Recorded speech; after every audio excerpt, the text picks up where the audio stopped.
Hola, mi nombre es Jessica Portillo y mi compañera Aranza Castrejón les vamos a explicar lo que es la filosofía de Platón.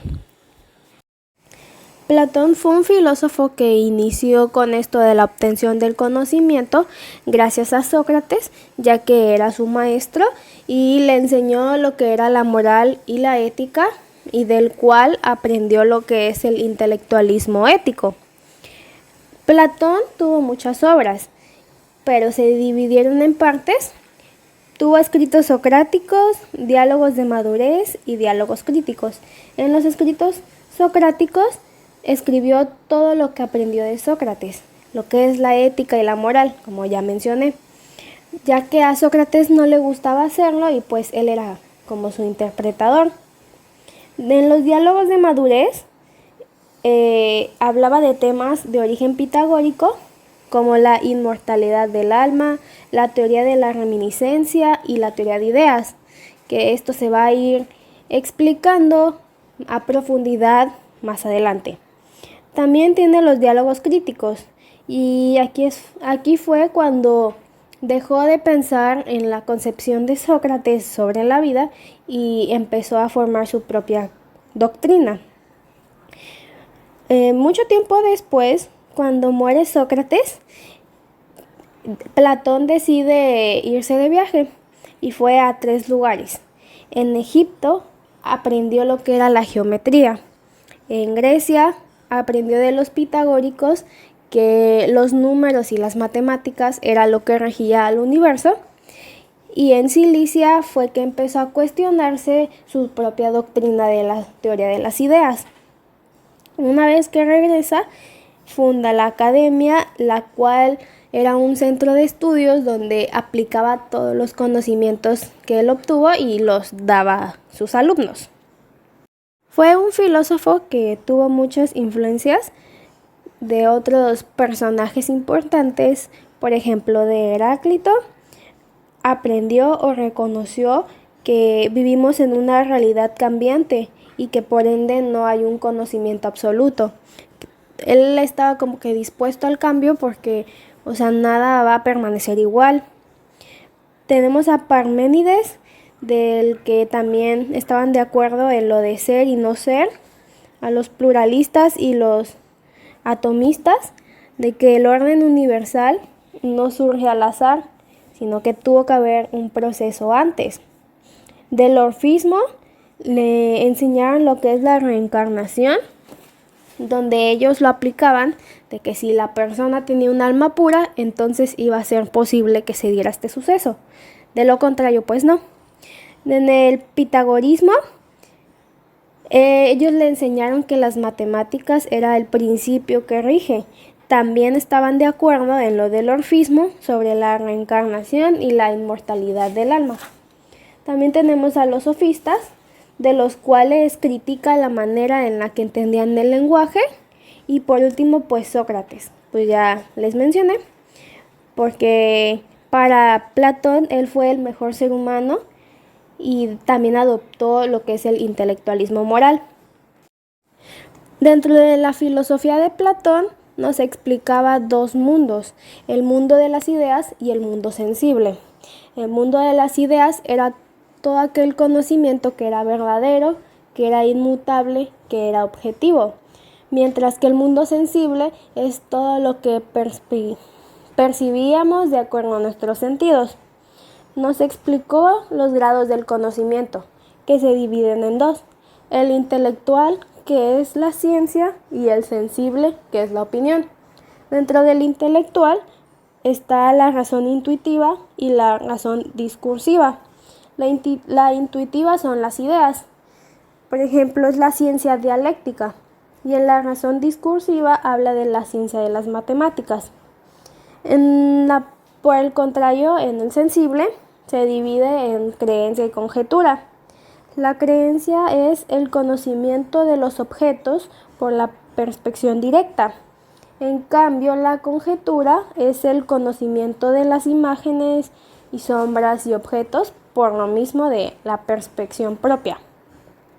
Bueno, pues lo que aquí nos interesa constatar es que Platón Junto con Sócrates estaban seguros de la existencia de verdades universales, pero a diferencia de Sócrates, Platón se diferenciaba en que tales verdades tenían una existencia real y separada del mundo sensible, como ya explicó mi compañera. Para Platón hay un mundo ideal, uno perfecto que existe realmente distinto, separado y anterior al mundo sensible, que es lo que conocemos como el mundo de ideas, que pues podemos definirlo como el mundo de la realidad auténticamente como tal. El mundo sensible pues podemos definirlo como una copia del mundo de estas ideas, una apariencia. Entonces pues abre así Platón un dualismo entre el mundo de las ideas y el mundo sensible que pues va a impregnar todo su pensamiento filosófico. Y es por esta misma razón que la teoría de las ideas constituye el núcleo central de la filosofía de Platón, que es de quien estamos analizando.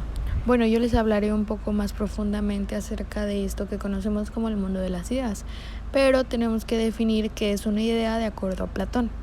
Platón define una idea como aquello inmutable, inmóvil, eterno, simple, único, incondicionado y que también puede ser considerado absoluto.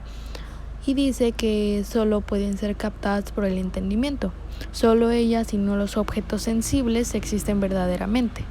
Para él el mundo de las ideas, o lo que también conocemos como un mundo inteligible, es lo que conocemos como un mundo real y verdadero. Podemos decir que para Platón la mente tenía una influencia sobre el mundo físico. Entonces del surgimiento de una idea surgen proyectos que luego se materializarán. Son el correlato en el mundo inteligible. Son las ideas inmutables y solo captables por el entendimiento. Él pensaba que las ideas estaban jerarquizadas. En el primer rango estaba lo estético y lo ético, o lo que también consideramos como la idea de un bien. Cada idea participa de las situadas en un plano superior, por lo tanto todos participan de la idea del bien. Es importante destacar que pues el mundo de las ideas alberga ideas de los seres físicos, ideas matemáticas y también ideas morales y políticas, pues las que han de acomodarse tanto a la conducta individual como a la organización de la sociedad. Pero para Platón este mundo no es un conglomerado de ideas, sino que constituye un sistema en el que todas las ideas se ensamblan y coordinan.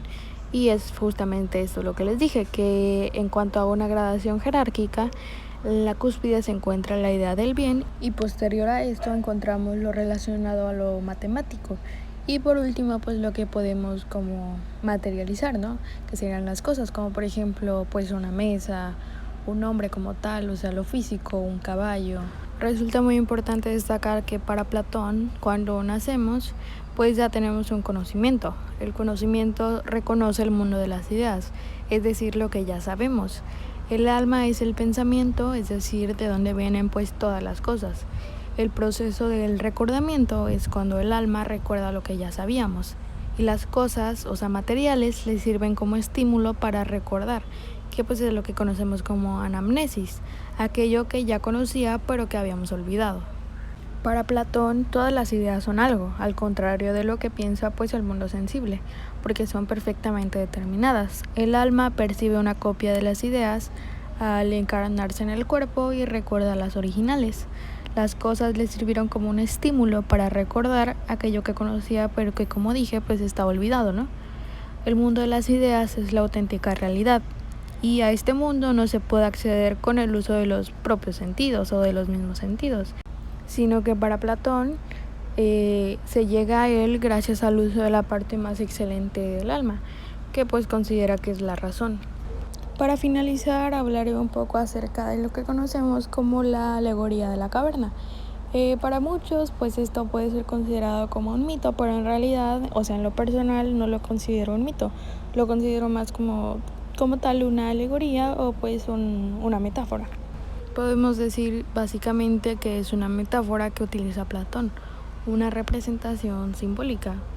Y pues bueno, básicamente habla de un grupo de hombres que han vivido en el fondo de una caverna, pero de una forma esclavizada, quienes por así decirlo solo pueden ver hacia adelante, están encadenados, no pueden ver a sus lados ni nada.